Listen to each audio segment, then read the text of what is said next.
Greetings, fellow pioneers. Good morning. This is Bill Rood, president of Marietta College, and it's Thursday, March 26th, and I'm coming to you live from the Cooper Auditorium in Thomas Hall. Thank you for taking the time out of your day to join me and our panel for this third live stream event.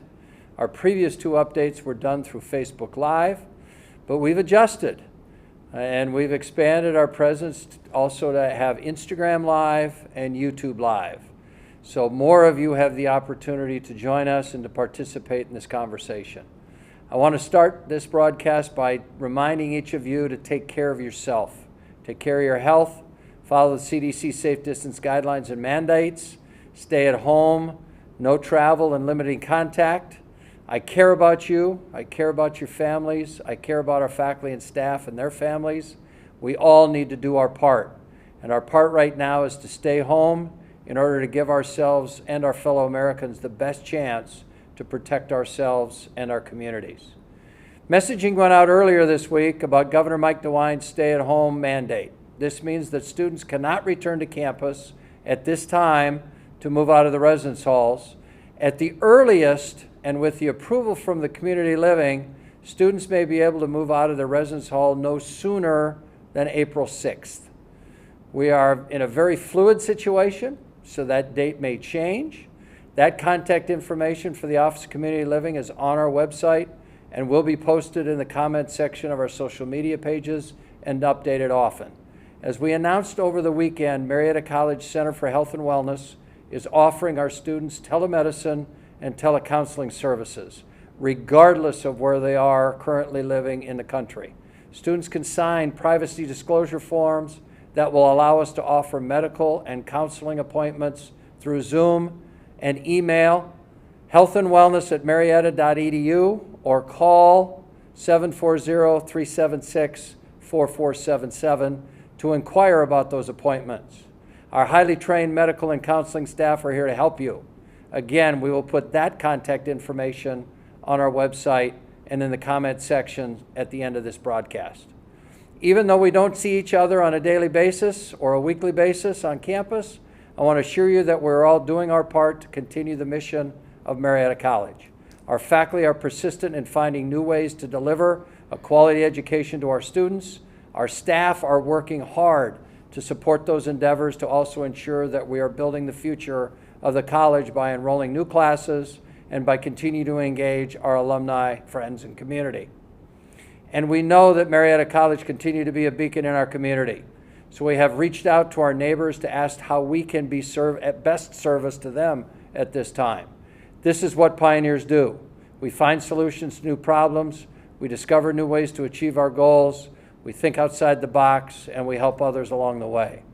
I've asked two members of our leadership team, who are both also on our COVID-19 task force, to join me this morning to answer any questions you may have. So please ask them in the comment section of this broadcast. First, let me introduce behind me to my right, Dr. Janet Bland, Provost and Vice President for Academic Affairs and Dean of the Faculty. Michelle Mara, behind me to my left, our Senior Vice President for Finance and Administrative Services. So I'm going to ask Janet to start out and give you an update on our academics, academic support, faculty, student, staff issues in academics. Good morning. Thanks, Bill. I want to give you a little bit of an update. I sent some information yesterday to all our students that outlines what the work of our Academic Resource Center is. And please use those resources. Again, we urge you, I know you're getting deluged with information, but we remind you and urge you to read all communication from the college to make sure you're getting all the resources and the information you need. We believe within a matter of days we will be able to bring on the online tutoring. Our priority was to get courses up and running, but we will continue to add resources to make sure that you are getting as much academic support as possible. On the topic of graduation, our commencement committee continues to work and make choices on the nature of the virtual delivery of our graduation. We will continue to work on that. The step 2 to that is we want to figure out, and we'll be looking for student input relatively soon, on what is an alternative additional event that you would like that we could host here on campus that would give you a sense of community, so the class of 2020 could actually share some space and time together. And we will be reaching out for that. The other larger conversation we're having, Bill and I are working with Faculty Council on the issue of alternative grading. By the end of the week, we will be sending out a survey monkey to all students. We're asking you to respond. I know it's already been shared by the president that we are addressing the issue of letter grades versus pass-fail versus satisfactory, unsatisfactory. What we're looking for from students is we know that there are variables. We know there will be choice. We're not going just one way or the other. And we're going to want to hear what your concerns and thoughts are. We are aware that there are students, as I've said previously, that have worked very hard for that A and they want it in their grade point. There are students who may be suffering some challenges of technology depending on where they live and connectivity, and that they would feel more comfortable with being able to have satisfactory grade or pass grade, which did not attach to GPA. So what we're working on now is what are the terms by that, knowing that there are accreditors, particularly education, that determine what can and cannot be offered as a letter grade. So let us know what your situation is, so the terms of our policy fit absolutely the most students possible. Just as a note, we're very sad to say it's a beautiful day. The campus is blooming and it's lovely, and the only thing that's missing is you. So we'll be reaching out through Tom Perry's office to try to bring you images of the campus so you can see it's a beautiful time. And as I said, we wish you were here with us, but we'll do our best to share pictures of how we're continuing on. Thanks. Thanks so much, Janet, and thank you to your leadership, and thanks to our outstanding faculty and academic support team that are really doing a great job in front of the scenes and behind the scenes. Now, Michelle Morrow will talk about where we are with refunds and other pertinent areas of finance and financial issues at Marietta. Michelle. Thanks, Bill. Hi, everyone, and thank you for joining us today. I want to touch on refunds and credits for room and board. We are working through those calculations now, trying to get a very firm handle on how many students are actually here, when students that had been here have decided to move out since we've extended the online learning through the end of the term. Our plan is to release those checks, refunds, credits the week of May 4th. If you do have a payment plan, though, I would ask that you make your April 1st payment. If you aren't sure what that amount is, or if you're wanting to get an estimate on what you think the room and board credit will be, please contact student accounts, and they can be reached at 800-274-4619 or at mcbill@marietta.edu. If you want the refund credited toward the fall of 2020 semester, we can certainly do that as well. Just let us know. As far as the contact information, you will find that on the social media pages, on our website, and in our daily updates on the COVID-19 situation. The other thing I want to touch on is just to reassure everyone that with regard to the financial health of Marietta College, it is strong. We are, like everyone else, looking at everything to keep expenses to a minimum through this challenging time where it's feasible. In other words, we're looking at expenses that we had planned that will not need to be expended. We are also following daily what is going on with regard to relief from the federal government for students and for the institution.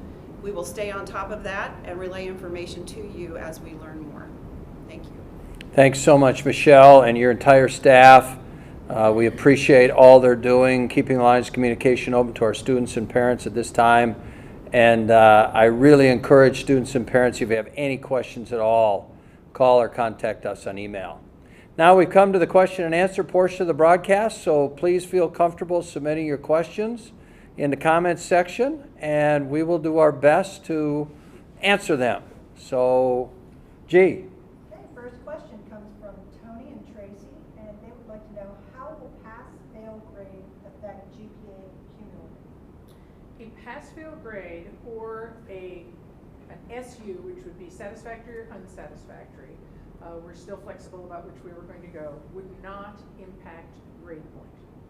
So there are situations where people need those letter grades. For instance, they are trying to go to graduate school, medical school, law school. And again, we want that flexibility, but a pass-fail, credit-no credit situation has no impact on your GPA. Bonnie would like to know, what are the pros and cons of students getting letter grades as opposed to electing to go pass-fail and/or satisfactory or unsatisfactory? I think it's going to be a strategic choice. Some of the, as I said, some of the accrediting bodies, for instance, education, ask that we have letter grades to report in those upper division courses. And so there are, and as I said, there's also graduate schools that are looking for that. But it really is a matter of trying to make a strategic choice. There are schools, I know Duke has gone entirely pass-fail. There's strengths and weaknesses to that, but we're trying to give students choice. If someone is having problems in a course, if someone is having problems again with the technology, some of these courses have been changed. Our faculty are working so hard, but there are different things you can do, for instance, in a lab, as opposed to over the internet. And so there are going to be choices that we're going to ask students to make strategically about whether or not they want to go with a letter grade. And this is a hot topic, and keep in mind, we are nowhere near grading. There's plenty of time to pick as we put these terms together. Again, we have extended the ability to withdraw with a W to students, and again, I would urge you, you don't have to do this until the last day. Don't panic, don't drop the class. You have plenty of time. And I would add to that in Janet's comments that in all likelihood the SU pass-fail conversation will also extend till the last day. Absolutely. So I overemphasize Janet's comments as she would. Don't panic, talk with your instructor, talk with your advisor, continue to work hard on all your classes, and know that there will be choices and we will work with you as we get to the end of the semester. Pre-advising should be happening right now, particularly for the upperclassmen and women, and this is the kind of thing I would like you to address as students with your advisor. We want to make sure, particularly with don't panic and drop a class, we are going to be looking at making sure you have those prerequisites for what you're taking next fall and next spring. So this will be a topic you should absolutely be bringing up with your advisor when they reach out and pre-advising. Robert would like to know, will satisfactory or unsatisfactory courses be at the students' or professors' discretion? We're really looking for you to talk to your professors, but in the end, we're going to really land most of the choice on the students. That really needs to be based on your needs and your situation. That's why we've chosen not to make a sweeping decision. As I said, I know that recently Duke said everything is pass-fail. They're a very large institution. We are an institution that is always engaged with our students one-on-one, and we know each of our students may have different variables, different goals after graduation, and different choices they need to make. So we really want to hear from the students in the cases where they have choices. Again, there are classes where they won't have choices based on the field. We want to know where they are. Shelley would like to know, is pass-fail grade needed to be taken for all of your classes, or can it be taken for just some? We're looking at trying to be able to have strategic choice. So yeah, we want people to be thinking about how their classes are going, how successful they've been in them, and I think it's not going to be unusual for someone to say, here's a class where I'm sticking with this grade, absolutely, I want this strong grade, and here's another one of my classes where I think the pass or satisfactory grade is going to be a most appropriate choice. So yes, we want students to be strategic. Helen asks, if we want to credit refund to fall 2020 tuition, who do we contact? So you would contact our student account staff. As I had mentioned earlier, mcbill@marietta.edu, or you can contact Joanne Borman directly and use the 800 number. It's 800-274-4619. But yes, please get in touch with us to let us know that. We most certainly can apply it toward next fall, and that's who you would need to contact. Susanna asks, my daughter changed majors and needs a new advisor who is going to be assigned next week. Will this still happen so she can discuss the pass-fail grade? Yes, what I would like your daughter to do is to reach out via email to her current advisor. I'm assuming if this was going to happen, that this conversation hopefully has started with your advisor, and engage it with that advisor. You may well have discussed who it is you're switching to, but work with your current advisor to make sure that you are being switched over to the new advisor, and they can certainly work together. Maria asks, why are they only refunding room and board back to March 15 when most students left for spring break March 6th? Well, because spring break would have been considered part of your semester, and at that point, it was still a viable week of instruction, well, not instruction, but of your semester.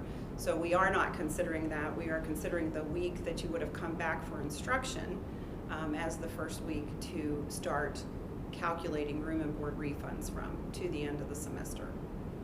Casey asks, what about the remainder of our declining balance? I think we can look at doing refunds on that. I need to check into that to find out, but I don't see why we couldn't get that back to you. I think you could hold it until next semester if you're coming back. Right. But if you really want that money back now, we can look to refund that. I don't think that will be an issue.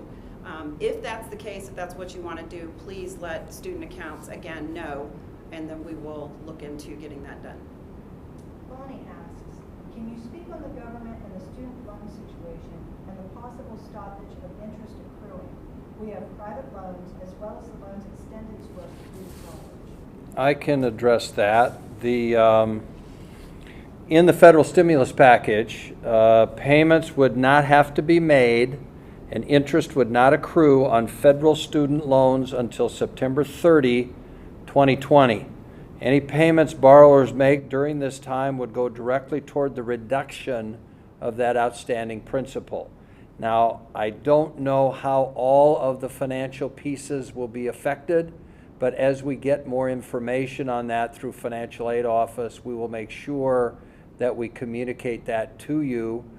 You can feel free to reach out to your borrower, your lender, and ask what information they have. But again, this continues to be very fluid as we continue to go forward. But the for sure part is the suspension on federal student loan payments till September 30, and anything you pay during that time goes toward the principal.